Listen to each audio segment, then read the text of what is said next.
all of these symptom suppressors are clear indications that you've got food sensitivities that are not being managed properly. For example, if you have acid reflux, then rather than trying to suppress your stomach acid, just know that most likely the acid reflux is the result of having not enough stomach acid, and this happens for a number of reasons.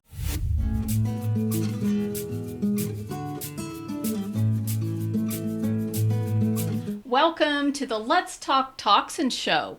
Imagine enjoying all your favorite meals without the discomfort and bloating that food sensitivities can bring. In this episode, we're diving into how you can overcome food sensitivities and start feeling better with every bite. If certain foods leave you feeling tired or sluggish, even though they're supposed to be healthy, or maybe you experience bloating after meals and can't figure out why, understanding and managing food sensitivities can transform the way you eat and feel. And if you're new here, I'm Dr. Gayla Gorman. I'm a licensed acupuncturist, naturopath, and author of What's Your Kryptonite? I wrote the book to help women understand the effects of chronic stress that's turned toxic. In the book, I share the MOLT method I developed to make it easy to shed stress, along with the accumulated toxicity, just like any other creature in nature that's outgrown its trappings, so that you can cruise through midlife and beyond symptom-free, so that you can put an end to health issues like chronic fatigue, insomnia, mood swings, and even weight gain. Well, MOLT in this case is an acronym. The T stands for toxins, and I can say with confidence that every symptom is caused by accumulated toxicity. I evaluate 12 categories of toxicity when I'm working with someone to unravel the health mystery. Our world is full of man-made substances that our bodies were not designed to deal with. Couple this toxicity with an overwhelming amount of toxic stressors the body was designed to manage, and it's no wonder women find themselves playing whack-a-mole with symptoms. In this segment, I share information from research studies related to toxicity. You can think of it as a toxin trend. So this report was research from the University of California, Irvine, and it's revealed how much disruption it causes internally when your circadian clock or biorhythms essentially are disrupted. So our circadian rhythms, our circadian clock is this body's internal 24-hour biological pacemaker essentially. And this may accelerate the progression of colorectal cancer, is what they found, by affecting the gut microbiome and intestinal barrier function. So just know that your gut microbiome controls a lot more than just whether or not you're going to get colorectal cancer. In fact, the serotonin, which is one of the happy brain chemicals that really equates to us even feeling satisfaction in life, production starts in the gut. So gut health is extremely important. What are some signs that maybe you've got an issue with gut health? Well, we start by looking at maybe when you're waking up during the night. If you're not sleeping really soundly and you're waking up regularly between 1 and 3 a.m., this is a sign that your liver is somewhat toxic. And so there are a lot of things you can do to help support your liver and give it a break, essentially. It's trying to do a lot of cleanup work overnight, and when it's overwhelmed, maybe even still trying to process what you consumed later in the evening, it does not have the energy and resources essentially to do the repair work that it's supposed to be doing overnight. The other thing I will say is that pointing to what I just mentioned, there's a case for eating earlier in the day and making your last meal in the afternoon. This is referred to as early time restricted eating. So in Oriental medicine, the period of time between 1 and 3 correlates to our small intestine. And our small intestine is really what's doing most of the work and helping our body to basically turn what we're consuming into nutrients that are usable. And so between 1 and 3 p.m. is when we should be eating our largest meal. This is the best time to give your body its nutrients. The other thing I will say is that if you are feeling low energy, maybe even chronic fatigue, keep that eating window between 7 a.m. and 3 p.m. Again, this is more or less considered early time restricted eating. That is an 8-hour eating window, and most of us can eat 2, even 3 meals in that 8-hour window and still feel satisfied. You may go to bed on a little bit of an empty stomach, but honestly, that's exactly what you want to do. That's going to free up a lot of energy for your liver. So if you're curious about this circadian clock and what the other 2-hour segments correlate with, well, the lung is, for Oriental medicine, that's where we start. That's the lung, and that's between 3 and 5 a.m. The large intestine is between 5 and 7 a.m. And I will say that the absolute best time to have your main bowel movement of the day is between 5 and 7 a.m. So if you're one of those fortunate women who are waking up in the morning before 7 a.m. and really feel the urge to have a bowel movement, just know that that's a good sign that things are working pretty well internally. The next period of time is for the stomach. That's 7 to 9. So if you're one of those people who really needs to eat something in the morning for breakfast, maybe you have a job and it really dictates what your availability is for meals, then eating earlier in the morning between 7 and 9, your body is definitely still going to do a pretty good job of handling that. Our spleen, which is essentially the pancreas, is correlated to between 9 and 11. And this is when our body is best designed to handle more carb-heavy meals. So if you really want to eat something that is more carb heavy, best to do it in your morning meal. This does not give you a license to eat donuts, but if you like oatmeal or something like that, then eating it in the morning, your body supports this, the digestive system supports this.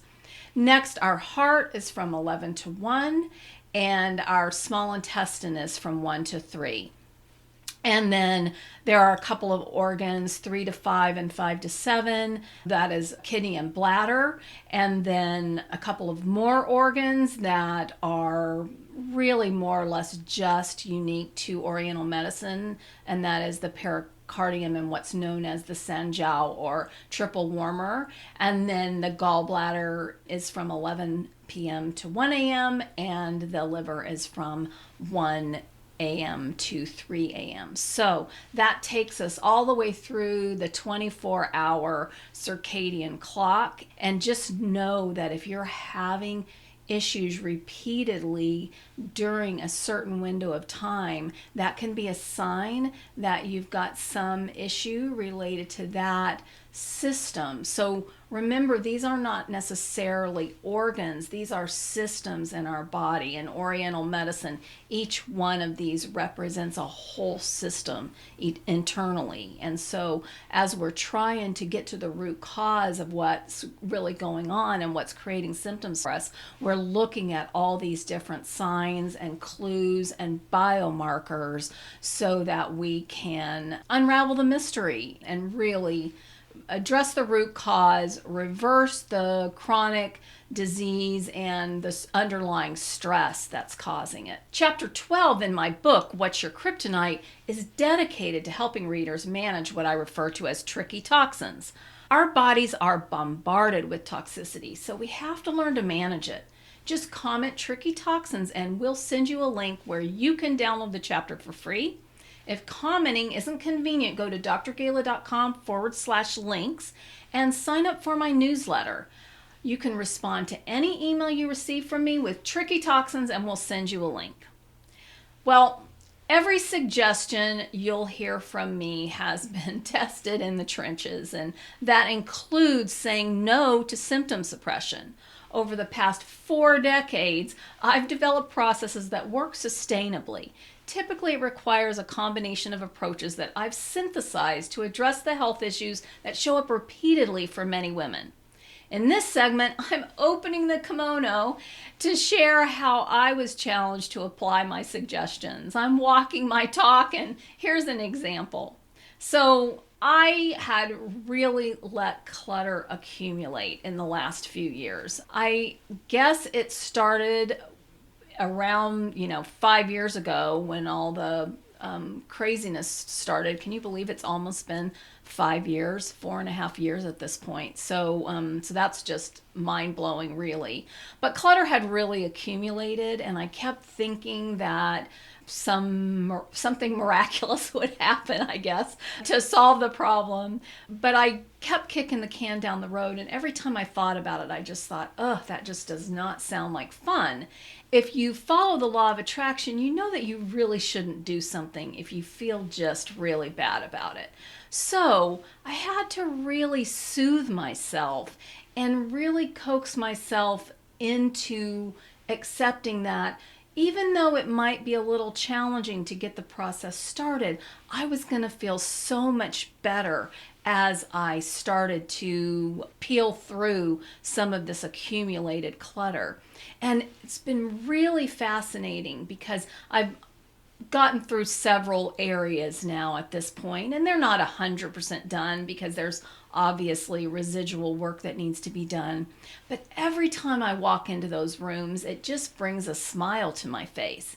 And this is just one of the ways that clearing clutter helps us molt stress. In fact, this is the O in the molt method. It's creating order in our lives. And that disorder, clutter, really adds stress. And it just, accumulates. And when we then go through a stressful period and we've already got this low level stress going on, our stress escalates really quickly. So we want to control any stress that we have control over, and clearing the clutter is one of the ways we do this. I actually developed a little plan for myself, and if I miss one, it's not going to hurt anything because hopefully at least I won't go years and allow clutter to accumulate again. But if I just clear my desks off one time a month, maybe clear out the refrigerator one time a week, clear the closets out one time a year, and then maybe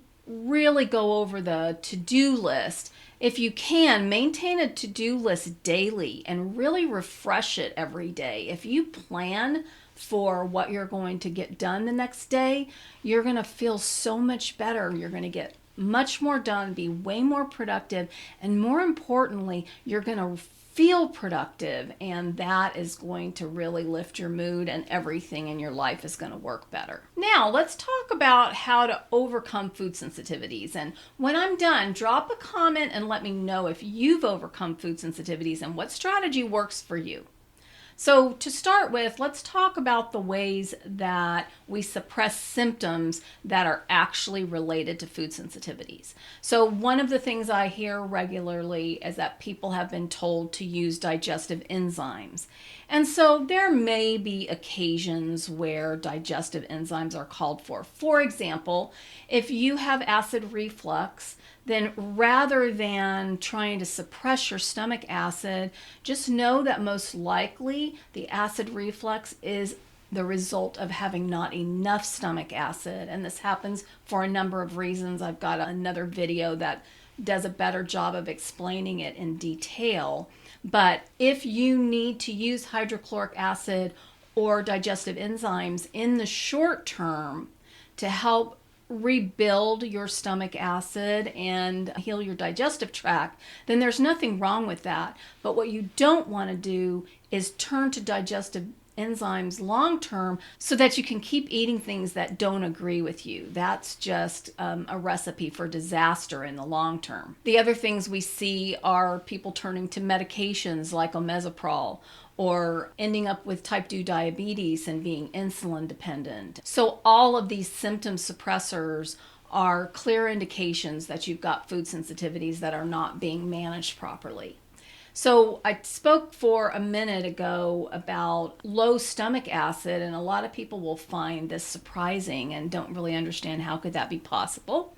And so you may be somebody who's known that you had issues with your diet and maybe even tried an alkaline diet, for example. So if you've eaten a vegan or vegetarian diet, it's very common for those people to end up too alkaline. It really slows the digestion down, and then what ends up happening as our stomach acid diminishes, the valve that closes is actually triggered by your stomach acid, and so your valve that closes to your esophagus won't close properly or completely, and so really makes it a challenge. People end up with this acid reflux and all kinds of digestive issues. But more importantly, you're not going to assimilate your nutrients if your stomach is low in acid, and you're going to end up not.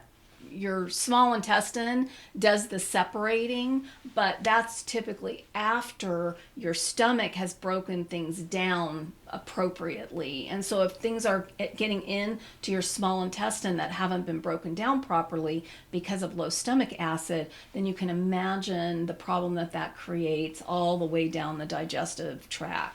So one of the ways that we end up with digestive issues is through low food quality.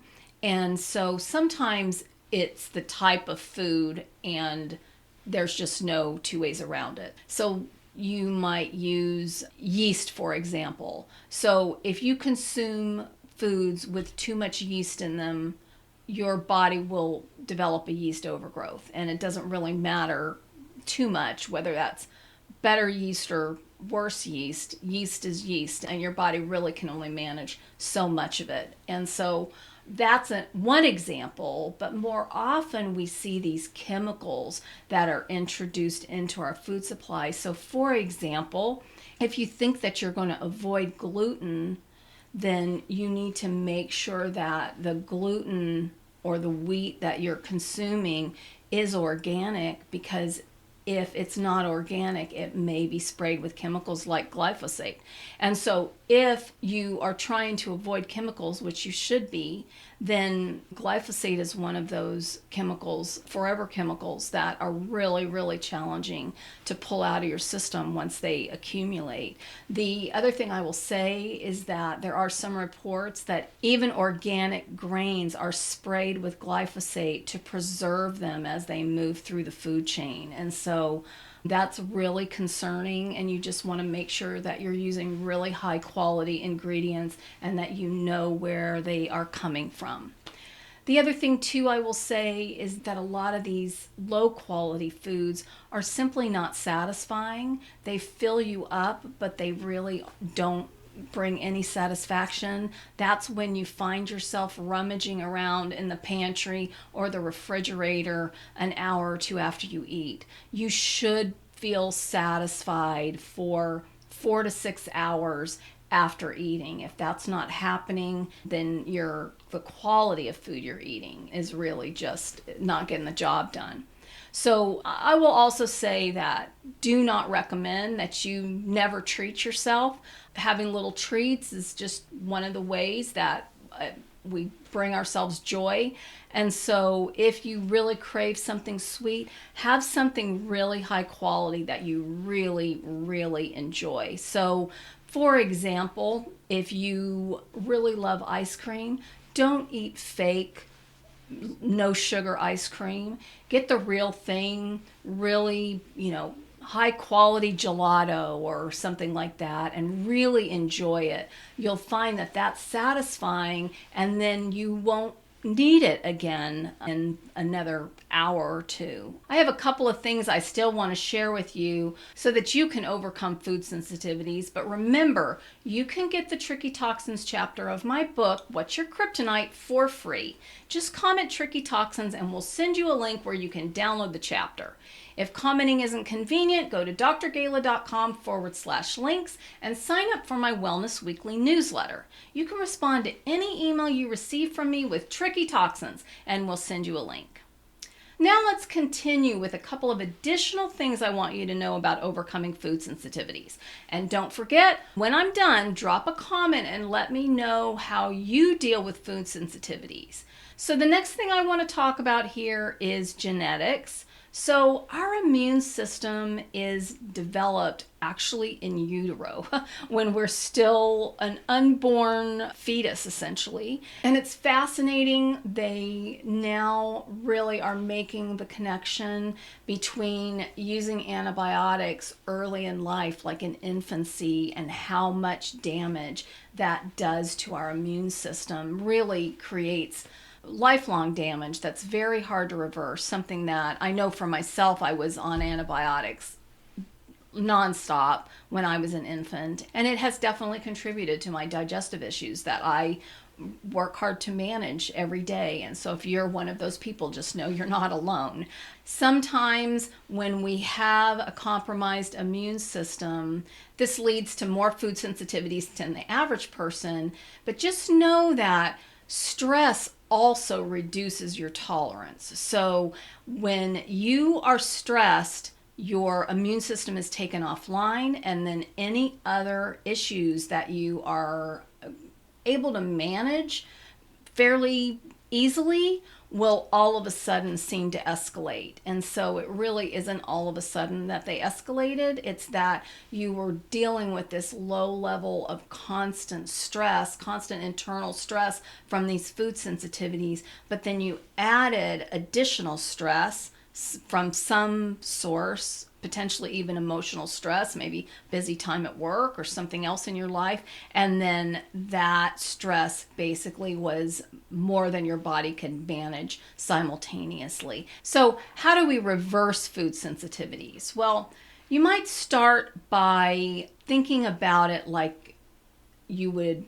consider allergy treatment. So if you've ever been to an allergy doctor, a lot of people with food sensitivities also really struggle with allergies. But essentially what an allergy doctor does is they introduce that substance, if you will, in micro doses and basically trigger your immune system to deal with it so that it develops sort of a history of knowing what to do. And so I do the similar thing with homeopathy, and it's easier and less side effects essentially. But the allergy treatment basically is sensitizing you to be able to handle things on an ongoing basis. But the really important thing to recognize is that you need to reduce toxicity overall to free up resources so that your body can handle these additional stressors, because they are stressors. If you are sensitive to these things, you will find that your body has less of a tolerance for them. And sometimes they really are triggering your immune system because your digestive system doesn't have the appropriate makeup, essentially genetically, to be able to deal with that component. But it also can be just the chemicals that were put into that item. I know for myself with wheat, as an example, I can get bread from one place and I can immediately notice a reaction, and then I can eat bread from another place and it seems to not really affect me at all. And that is a clear indication that there is something in the supplier's ingredients essentially that is different, either chemicals, either where they're sourcing it from, that the genetic makeup of it is more problematic. But just know that just because you get away with it from one place and not another doesn't mean that you don't have a problem. This is one of the things that happens where people really get down the wrong rabbit hole because they think, well, it couldn't possibly be this because I don't have that reaction all the time. Dairy is another thing that a lot of people have a problem with, and they think, well, it couldn't possibly be dairy because I didn't have a reaction after I consumed the dairy. But it takes up to 3 days for the effects of dairy to fully express in your system. And so what tends to happen is we eat a little bit of something today, I got away with it. Eat a little something tomorrow, got away with it. By day 3, you're having a problem and you're thinking, well, it couldn't possibly have been that because I got away with it 1, 2, 3 days. So just know that all of these things that create food sensitivities, or essentially that are considered things that are common for people to have a sensitivity to, may not show up like an allergic reaction, essentially, like with anaphylactic shock or pending doom in that kind of way. They're way more subtle. If they really cause that dramatic of a problem, we would have already dealt with it. And because they're subtle, the toxicity just accumulates little by little over time and builds up the toxic stress in our body. The answers I give to questions I receive quite often apply to and would be helpful for most women. I've accumulated a few related questions and I'll answer them in this segment. Ask away. If you'd like to ask a question, I created a form so that it's sure to get answered, and your question could be shared in a future episode helping many other women. So comment question and we'll get you a link to the form. And if commenting isn't convenient, go to drgayla.form/links and sign up for my Wellness Weekly newsletter. You can respond to any email you receive from me with question and we'll send you a link. So here's the first question. How can I tell if I'm dealing with a food intolerance versus a real food allergy? The telltale sign of a full food allergy is anaphylactic shock. And this is life-threatening. Believe me, if you have a food allergy, you're going to know it.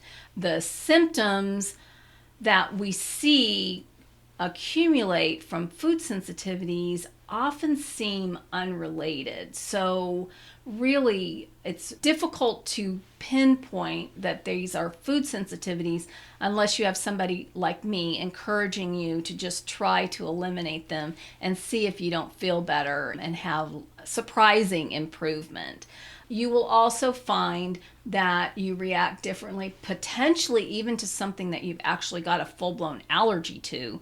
You'll potentially react differently based on your stress level. When you are more stressed, your immune system is compromised, and your immune system is really a critical component of dealing with these food sensitivities. Essentially, when you have a sensitivity to something, it is considered a foreign pathogen by your body and your immune system. Your immune system kicks into high gear and tries to deal with it. And that can be really problematic. As you know, it creates all sorts of health issues. Are there any natural remedies or supplements that can really help suppress symptoms from food sensitivities? Well, I will say that many people take something, for example, like Lactaid, if they have a problem with dairy. And I don't recommend that you do this if you really know you've just got a special event or something like that, and you want to take some enzymes just to kind of help you get through it. Enjoying food with family is important as long as it's a special occasion and not regularly, even every week. But these enzymes essentially improve your body's own ability to be able to deal with these things. But what I will tell you is that even if you supplement with the enzymes, your body is still deficient in what it needs to be able to handle that, and you are still having internal reactions. So enzymes are not going to solve the problem. They may just buy you a little time and get you a little bit of relief in the short term if this is a special occasion kind of situation. The other thing I will say is that hydrochloric acid is being recommended regularly, and this is due to low stomach acid. And so a lot of people who have digestive issues really believe and maybe even have been told that they have an overproduction of stomach acid, and in many cases it's the opposite. They actually have low stomach acid. So taking things that are going to suppress your stomach acid may solve the problem really super short term, but it really is kicking the can down the road and creating a long-term problem.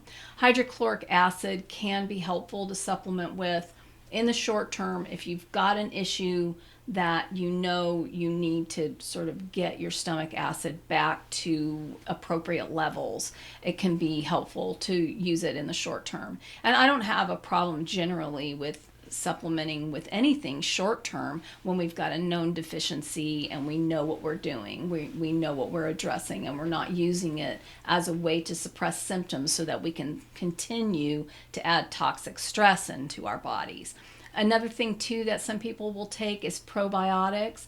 And so probiotics, prebiotics, this is another one of those things that you do not want to be taking long term. This is something that you take whenever your digestive system has been disrupted to kind of give it a little boost and repopulate it with what the appropriate balance would be.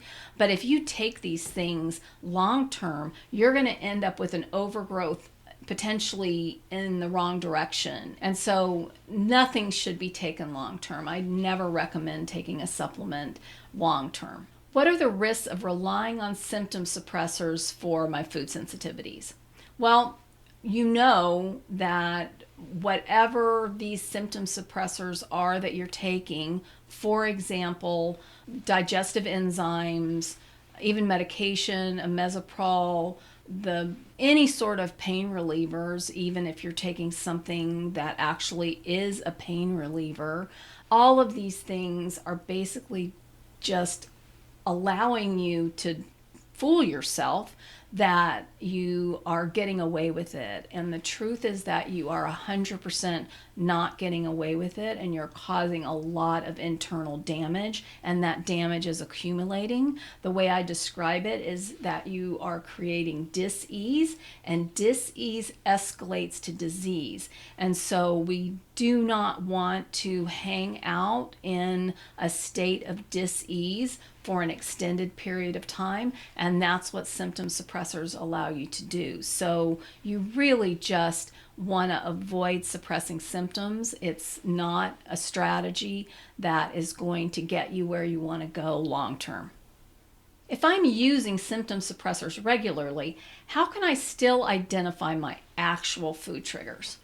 Well, you know that I don't recommend that you use symptom suppressors regularly. Rather, I recommend that you eliminate the likely triggers and that you kind of get your body out of that overreacting mode. And we need to do that really before we even check some of these other things, because when your body is really inflamed because of these food sensitivities, even if we do some of the other tests, the tests may show false positives or even false negatives because there's so much inflammation going on, it's hard to know what to prioritize. So I would recommend that you use something like my Human Energy System Reboot for a week, and then have a blood test. If this is something that you really feel strongly about, that you want to continue using your symptom suppressors and go back to your old diet, then I would suggest a blood test at that point after you've just turned down the heat a little bit internally. And just know that it's best whenever you do some of these tests that you do them when you have really kind of diminished the stress and this internal toxic stress that these food sensitivities create is one way that stress shows up. And we know that there's, countless ways that this happens, including just the emotional day-to-day stress that we're trying to manage. So as we clean up our diet and, do something, for example, one of the 7 ways that I recommend in the Human Energy System Reboot is the avoiding what I refer to as the Fierce 5, just for a week. And really, you will be surprised that in just a week, you will see remarkable results. What lifestyle changes can I make to reduce my reliance on symptom suppressors for food sensitivities? Well, again, one of the 7 ways that I recommend you initiate a human energy system reboot is what I refer to as the Fierce 5, avoiding the Fierce 5. And the Fierce 5 is dairy, gluten, yeast, sugar, and alcohol. Honestly, there's no diet that needs any of those components to be healthy, so you will not miss any of those components if you really want to lead a healthy lifestyle. So it might sound extreme at first, but you'll be surprised that it's actually pretty easy to swap some things out and you won't even find that you miss things too much. I mean, there are special occasions where we want to reintroduce, I love a piece of chocolate cake, for example, with buttercream frosting, so that definitely would not qualify if I'm eliminating the Fierce 5. And the other thing that I will suggest is my MOLT method. And in that membership, we focus on all the ways that stress shows up. We focus on our mindset, which is the M in MOLT. The O is for order. From time to time, we'll have challenges to clear clutter and create more order to improve our productivity, and that will make us feel less stressed. Then obviously there's a lot of lifestyle adjustments we can make that will really help us be able to manage these kinds of things like food sensitivities better. And then just generally to be able to address the toxicity, to deal with the toxins. And I evaluate 12 categories of toxicity, and those categories of toxicity show up in countless ways. And so if we're trying to minimize, reduce the toxic sources in our world, then it's really helpful to know what our body is struggling to manage. So remember, if you'd like me to answer your specific question, make sure to comment question and we'll send you a link to the submission form. You'll want to subscribe to the channel notifications to get regular updates. And that's a wrap for this episode. This has been the Let's Talk Toxins show. Make sure you subscribe to my channel on YouTube and activate the notifications. You'll get a reminder when I'm going live next. Until then, be well.